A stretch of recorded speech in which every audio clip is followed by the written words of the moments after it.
Хамгийн сүүлд DJ маань Жисүүтэй хамтдаа Бактиу гэх халуурчны гарт тухай дуустдаг.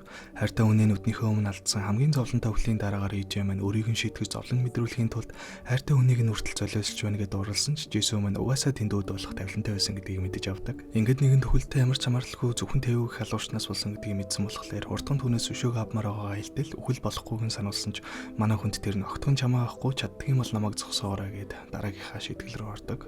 Энэ удаа манай хүн зураач мэрэгжилтэй зурал алуурчны биеинд орох бөгөөд яг сайхан өшөөг авъя гэж бодож байтал алуурчны биеинд орж таардаг.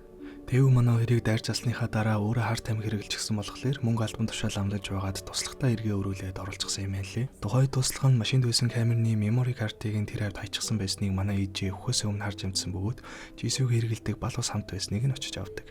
За ингээд Тэвүүгийн хүн алж байгаа бичлэг нь ч байна, мөн дээрэс нь өөрөө алуурчны биеинд орчихсон болохоор асуудалгүй дуусчих байх гэсэн чинь манай хүнгийн тухай алдаад унцдаг. Сэргээд яав хийвгээ дэмжид үзүүлсэн чинь манай хүн тархины орд авдартай бөгөөд ганцхан сарын настай гэдгээ мэддэг.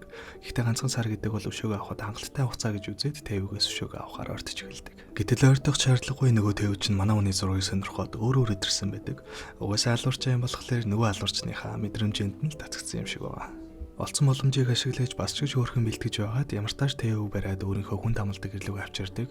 За одоо л жинхэнэ хандлаа өшөөгөө авахгүй байх гэсэн чинь аим шиг хүн тамалдаг газар авчирснээ ухаан алдаад унцдаг. Хүүхдэд уртаа тавлан үн май нэгээр тоглоо гэдэг үг байгаа юм шиг л юм болдог. Мэдээж ойлгомжтой эцэст нь Тэвүүгийн гарт аимшигтайгаар тамлуулж алуулаад энэ удаагийн шийтгэл дуустдаг. Манай хүнийг алхахаас өмнө Тэвүү яг хизээнээс эхлээд алуурчин болсон талаар хэлдэг бөгөөд хамгийн ихний аллах нь самсрууг ослоо байсан юм лээ. 7 жилийн өмнө ярьслахандаа орох гээд явж байх үед нэг хүн албаар машин дайруулж амиа орсноос болоод DJ маань ярьслахандаа бүтлгүүцснийг санаж байгаа. Тэр хүнийг дайрсан жолооч нь Тэвүү байсан байдаг. Тэр явдлаас болоод багасаа дотор нь байдаг байсан гаж үсэл нь оргилж гарч ирээд санамсаргүй мэтэр хүн алдаг нэг тийм гаш тонтой олчихсан юм лээ. Дараагийн шийдгэлээр манай хүн цагдаагийн биеинд ордог. Аав цагдаа байсан бөгөөд ажиллаа хийж яваад өд болсон болохоор манай хүний ээж нь түүнд маш их санаа зовдөг учраас аль болох аюулаас зүгтэж явсаар хамт олон дундаа голчих хэрэгэд ямар ч нэр хүндгүй болсон өрөвдөлтөй нэг юм байдаг. Яг цагдаагийн биеинд орчход явж байтал нөгөө тулаанч залуу хутгалж алдаг хөвийн овш 100 сая авч чадлагүй хэлхтүүлчихсан нөгөө хүнээ утгаар сүрдүүлж байхдаа тааралддаг. Мэдээж манай хүн цагдаа учраас утгатаа танхаа идэхэд дорн зохицуулаад олон хүнтэй газар байсан болохоор хүмүүс бичлэг энэ төр хийгээд мэдээгээр гараад нэлийн алдартай болдог. Уг хангалттай чадвартай аав шигээ дуусаж ээжигээ зовоохгүй гэсэндээ л дандаа хоошоо сууж хамт олонтоо дорд үзэгдэж явсан юм лээ. Үүний дараагаар шууд нөгөө цуврал алуурчны гэрлөө явдаг. Яг үндэ манай хүн азгуудыг чухан алдаа Тэвүүд алуулсан биш, бүгдийг нь төлөвлөжчихсэн байсан юм лээ. Өмнөх алуурч нь гэртээ нууц камертай гэдгийг мэдээд албаар өөрийгөө Тэвүүд алуулж байгаа бичлэгээ бичиж авахар төлөвлөсөн байж таардаг. Манай хүн цагдаагийн бүрэлдэхүүн ирэхээс өмнө төрүүлж очоо Тэвүүгийн хүн алж байгаа бичлэг болон Жисүүгийн балыг өөртөө авчихдаг. Мэдээж цагдаа нарын гарт орчих юм бол Тэвүүгийн холбоо сүлбэгээр дамжаа замхарч учраас шууд сэтгүүлчдэг бөгөөд шуурхаа мэдээгээр цацуулахаар шийддэг. Хилцээр байж байтал манай ээжигийн ээж цагдаа дээр ирчихсэн явж байгааг хардаг. Яс нэгэн сураглаад үзтэл манай ээжээ нөгөө 10 тэрбум ээжтэй мэрэгдэхгүйгээр өчгсөн юм лээ. Тэрийг нээж нь авалгүйгээр цагдаа дөгөө шалгуулад явж байгаа нь тэр байдаг. Үүнийг мэдээд манай хүн ээжтэйгээ уулзах тайлбаргаад яагаад тэр мөнгийг нь аваагаа талаар асуудал хүүгийнхээ амнасыг төлбөрт авч байгаа мэт санагдаад авч чадаагүй юмаа гэж хэлдэг. Үүний дараагаар нөгөө Тэвүүчин сэтгүүлчд бичлэг очоод одоо удахгүй мэдээгээр гарах гэж байгаа талаараа хэдийнэ мэдсэн байдаг. Дээрэс нь манай хүнийг араас нь хүзэлтэд байгааг мэдчихсэн болохоор дараагаар нь дамжуулж дээрлэхэж уулзаад мөнгө албан тушаал амлаад өөрийнхөө талд оруулах гэсэн ч манай хүнд тэр нь угаасаа хэрэггүй учраас татгалзаад баяртайгаар мэдээг өцгөр гардаг. За ингээд мэдээж гарах бөгөөд харамсалтай нь бүх зүйл оронгоор иргсэн байдаг. Юу болсон бэ гэхээр нөгөө Тэвүүчин шууд хэвлэлийнхэнд өөрийгөө хүн алсан гэдгийг хүлээмжшүүлж өгдөг. Ядаж байхад нөгөө алсан хүн нь 15 хүн алсан цуврал алуурчин бөгөөд тэр алуурчинд алуулах гэж баригдаад азар малтраад аргагүй хамгаалалтаар өөрийнхөө амийг хамгаалж тухайн хүнийг өнөөсөн гэж мэдэгддэг. Уг нь хэрцгийгээр хүн алж байгаа бичлэгийг нь манай хүн өгсөн ч нөгөө бичлэг нь замхраад оронд нь манай ээжигийн барьцаалаад гэрлүүг оруулж авах юм бичлэг нь гараад ирсэн байдаг. За тэгээ Тэвүүгийн алуурчин гэдгийг батлах гэсэн биш бүх зүйл оронгороо эргээд эсрэгээрээ нөгөө Тэвүүчин цуврал алуурчныг зогсоосон баатар шахуу болоод төрчихдөг. Цагдаатай ямар ч хамааралгүй болсон учраас Тэвүү шууд Америк руу ажлын уулзалтаар нисгэр болдог. Онгоцонд явж байхдаа балантаануудыг харт амхаа гаргаж эргэлжгээд хэвтэж байтал гинт онгоцонд түгшүүрийн дохиод уграад сэрдэг. Юу болоод байгааг шалгахтал онгоцонд өөрөөс нь өөр хинч байдаггүй. Мөн дээрээс нь дэлгэцээр өөрийнх нь хийсэн бүх гимнүглийг харуулад энэ онгоц 30 секундын дараа дэлбэрэх учраас амжиж шөхөр болоод өсөр гэж хэлдэг. Тэвүү чазаар онгоц дэлбэрийг сүлийн мөчтөө зэрэгцээд шүхрээ өсөрч чаддаг. Явсаар байгаад газар дах үед нэг машин хурж ирээд нистэл мөрөгчдөг бөгөөд тэр хүн нь манай ээж байдаг. За саяны хүртэл болсон бүх зүйлсийг манай ээж маань төлөвлөсөн бөгөөд юу болсныг нь дэлгэрэнгүй хэлж өгье. Тэвүүгийн түүгийнхэн дурсамжны ачаар баландаа ард амхи хадгалдаг гэдгийг мэдээд тэрийг нойрны эмээр сольчихсан юм элэ.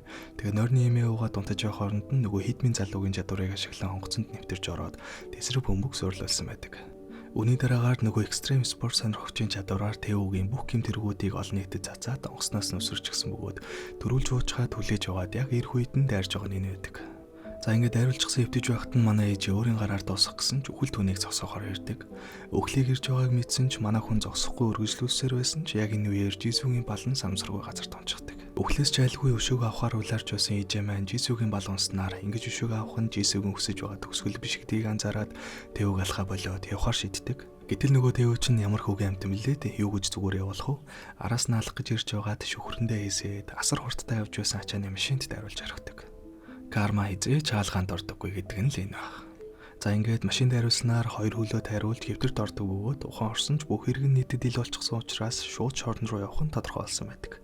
Нөгөө өмгөөлж хамгаалаад байдаг цагдаагийн том дарга нар ч гэсэн бүгдээрээ хамсаатан гэдэг нь баригдсан болохоор Тэвүүд одоо ямар ч аврал байхгүй гэсэн үг. За ингээд эцэст нь бүх зүйл дууссан бөгөөд өшөө хорсолдоо автан өхлийн дүрмийг зөрчиж там руу явах гэж байсан ч Жисүүгийн ачаар аврагцсандаа далархаад хизээч хүч магадгүй цагдаагийн амьдралаар үргэлжлүүлэн амьдарсаар байдаг. Гэтэл нэг өдөр хэрэгтэн хөөж яваад буутай хүнтэй таарлах бөгөөд хамтрагчийнхаа охинд заавал аавыг нь хамгаална гэсэн амлалтаа биелүүлэхийн тулд мөн дээрээс нь өмнө Жисүүг хамгаалж чадаагүй ч энэ удаа ядаж хамтрагчаа хамгаалъя гэсэн бодлоор хамгаалаад амиа алддаг. Хутгатай хүнийг нүцгэн гараараа дийлдэг, эрх мэдэлтэй цовруул алуурчны бүх үннийг зоригтойгоор илчилсэн эцэст нь хамтрагчаа амиараа хамгаалж баатар болсон ээжигээ маань дараагийн шийтгэл нь орон гэргүү гуйлахч хүний бий байдаг. Нэгүгээр хэлбэл хүн болгонд хайрлагдаж байсан хүн байж байгаад нүд өрөмхийн дотор хинч биш болж авардаг. Энэ биеинд орсноор өөрийгөө хинч биш гэдгийг дэндүү ихээр мэдэрдэг бөгөөд эцэст нь баянч бай, ядууч бай, баатарч бай, алуурчинч бай хүн өөрийнхөө л амьдрахгүй л бүх зүйлд ямар ч утга учир байхгүй гэдгийг ойлгож авдаг. Ерөнхийдөө манай ээжээ олон хүний биеинд орсоор байгаад эцэст нь өөрийгөө алдаж байгаагаа анзаардаг бөгөөд өөрийгөө алдахгүй зөвхөн өөрийнхөө амьдрах нь хамгийн чухал гэдгийг ойлгож авдаг.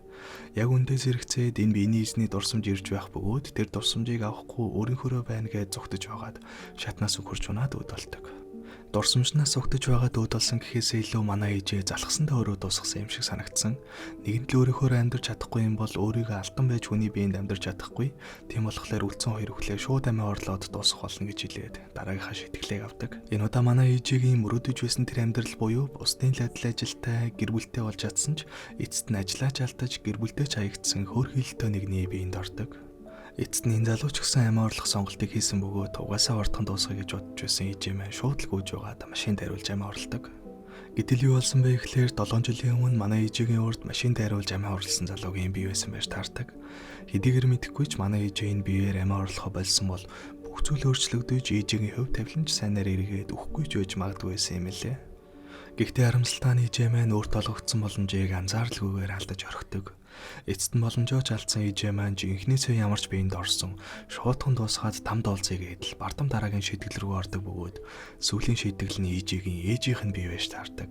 Өмнөх биедэд орох үедээ хэд удаа ээжтэйгээ таарлаж ямар их гашуудаж гунигтайгаар амьдарч байгааг нь харж байсан ч энэ удаа манай ээжээ ээжийнхээ биеинд ороод дотроос нь энэ бүх үү гашууг мэдэрдэг. Ээжийнхээ талаар сайн мэддэг гэж бодож байсан ч тэрээр юу ч мэддэггүй байснаа мэдсэн юм. Энэ бүхний дараа манай хүн амиа орлохоо болоод ээжийнхээ биеэр хичээнгүйл амьдрахаар шийддэг бөгөөд нэг өдөр ээжтэйгээ хамт ууланд алхахаар гарна гэж амласан ч биелүүлж чадаагүйгээ санаад ууланд гарахаар болдог. Хожимдсан ч гэсэн ээж аав хоёрын залуутаа байнга гардаг байсан ууланд гарч хүслийг нь биелүүлчихэд бууж байхдаа хөл алдаад доошоо хөрчөгдөг. Хэдийгээр хүчгүй биеинд орсон ч ээжигээ өхөөлөхгүй гэсэн чин хүслээр эцсээ хүртэл мөлгсөөр арай хийж зам дээр гарч амиа орвогддог. Энэ манай ээжигийн ээж тохиолдох гарцаагүй үйл байсан бөгөөд бултаж чадсан учраас ээжээ маань ээжийнхээ биеэр 32 жил амьдраад эцэст нь жамсаараа хорвог орхидог. 32 жил буюу өөрийнхөө амьдарсан хугацаанаас ч илүү хугацаанд амьдарч дуусаад үхэлдээ уулзах үедээ дахиад ээжигээ яваар ганцхан амьдрах боломж олгооч гэж чин сэтгэлээсээ гуйх үед үхэлж түүнд миний дүрмээр тоглоод намайг ялж чадсанд баяр хүргээгээд түүнд нэг боломж олгодог. Тэр боломж нь бүх зүйл бүтлгүүтээ амиа орлох гэж байгаа ээжээ буюу өөрийнхөө үхлийн сүүлийн мөчөд орох байдаг. Мэдээж энэ л боломжийг бүх насаараа хүсэж байсан учраас манай хүн амиа орлохоо болоод ээжийнхээ дуудлагыг авч явахаар кино манд дуусдаг. За нэг ийм кинонд манайхаа тэгээд бичлэгэн таалагдсан бол дардаг юмнуудаа дараараа дараагийнхаа бичлэгээр уулзтлаа. Түр баяртай.